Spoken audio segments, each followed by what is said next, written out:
loolu dinaa ci ñëw léegi ndaw si nag li mu wax ci mujjug aayam boobu ne al yawma akmaltu lakum diinakum wa atmamtu alaykum ni'mati wa raditu lakumul islaama diina.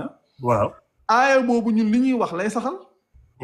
ndax yàlla moo wax yonent bi ne yàlla moo wax ne moo ñu xamal nañu diine mat na ci niki bis bii. léegi nag ginnaaw bi diine ji matee dafa bëri loo xam ne dañ koo dugal ci diine ji waa diine ji naka la mën a matee ba pare fi mu toll nii ma jox leen misaal. atte yi ngay dégg nii yëpp ñu ko fi wax. ba ci jafeel gi ñu jafeel sëyëg yu bari yi ñuy wax noonu mais loolu yonent bi mu fiy nekk amul. amutoon de ak tarixa yi ay tarixa yi daf yooyu yëpp benn amu ci. nit ñi dañuy jóg naan yonentu tijaan la woon yonentu murid la woon yonentu julit la woon point. non maanaam ahlu sunna wal jamaa gi nga xam ne sax ca cosaan la woon bu yàgg ginnaaw yonent bi. yonent bi moom xamul ahlu sunna wal jamaa. ah bul ma wax loolu yow ñoom docteur Ahmed Lo yonentu xamutoon loolu. non ñoom xam nga ñoom dañoo ay salafi lañ xam nga dañuy wax ne nit ñi dañoo nekk ci biddaa may leen seen tur woowu sax salafi sax biddaa la. ah. waaw biddaa la kay. yaa ngi bëgg seddal suma xol bi nag. ah déedéet non man loolu dama koy wax depuis des années loolu. maanaam baatu salafi ci boobu ay naan Ibadu Rahman yi yooyu. waaw même li ko jiitu sax ahlu sunna wal jamaa rek luñ sos la ginnaaw yonent bi. biddaa la. waaw dañ ko sos ginnaaw yonent bi maanaam yonent bi yonent bi du woon sunni. waaye yéen heaven jox naa leen digal wutal ma ñetti njëll Cheikh Mbacke Sakho ñetti njëll kanam ginnaaw ak suma bopp bi benn wutal ma njëll bopp pour Cheikh Mbacke Sakho yow Cheikh Mbacke billahi suñ beneen émission man yow laay sol.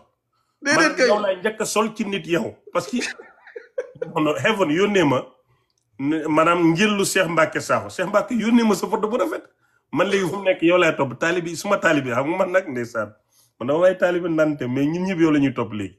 macha allah maanaam beneen émission moom buñ toogee. waaw man yow laay sol sa mbaxan te dama bëgg yéen ñëpp ngeen sol mbubbu Cheikh Mbacke Sakho. incha allah. mais léegi. waaw. jullit bu jigéen ndax mën na sëy ak faru chrétien am. d'accord xam nga loolu. ne jullit bi day nekk jullit chrétien bi di dem église ñoom ñaar ñu sëy séq sëy bi rek. non loolu mënul nekk. oh yaakaar tas na Cheikh Mbacke. non bàyyil ma ñëw dama ci ñëw quoi. xam nga chrétien mais tamit damay leeral aussi maanaam chrétien maanaam ci biir am na ay xaaj yi nga xam ne ñoo ci nekk xam nga yàlla day wax ci alxuraan ne maanaam jullit bi mën na sëy ak waa ahlul kitaab nga xam ne comme maam mi yahud yi ak nasaraan yi nit ñi nag dañuy wax ne jigéen bi rek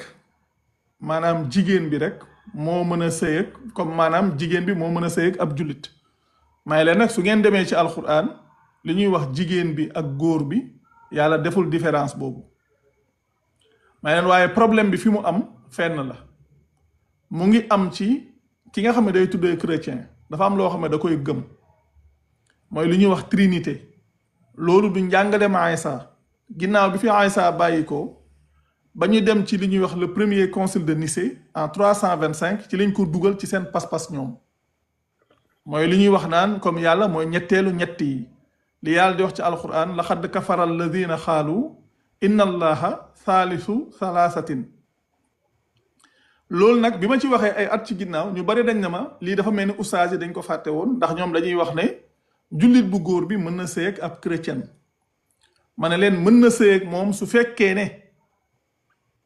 fekkee ne maanaam gëmul li ñuy wax trinité moom nit ki su ko gëmee su boobaa day am taxawaayu ku wér. mooy trinité. mooy comme li ñuy wax naan comme Isa comme li ñuy wax maam yàlla mooy ñetteelu ñett yi rek mooy ñetti yàlla yooyu di wax. the name of the Father and of the Son and of the Holy Spirit. c'est ça.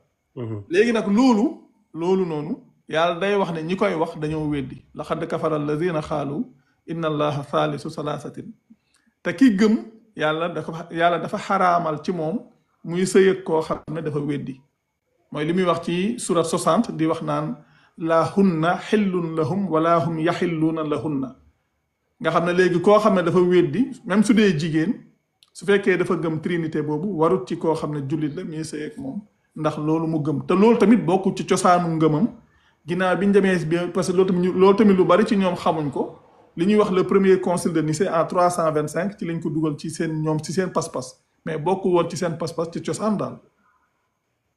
maanaam ki nga xam ne dafa gëm ne. Isa du yàlla Mareem du yàlla yàlla mooy nekk di yàlla Isa ndawal yàlla la koo koy chrétien waaw kay loolu mooy cosaan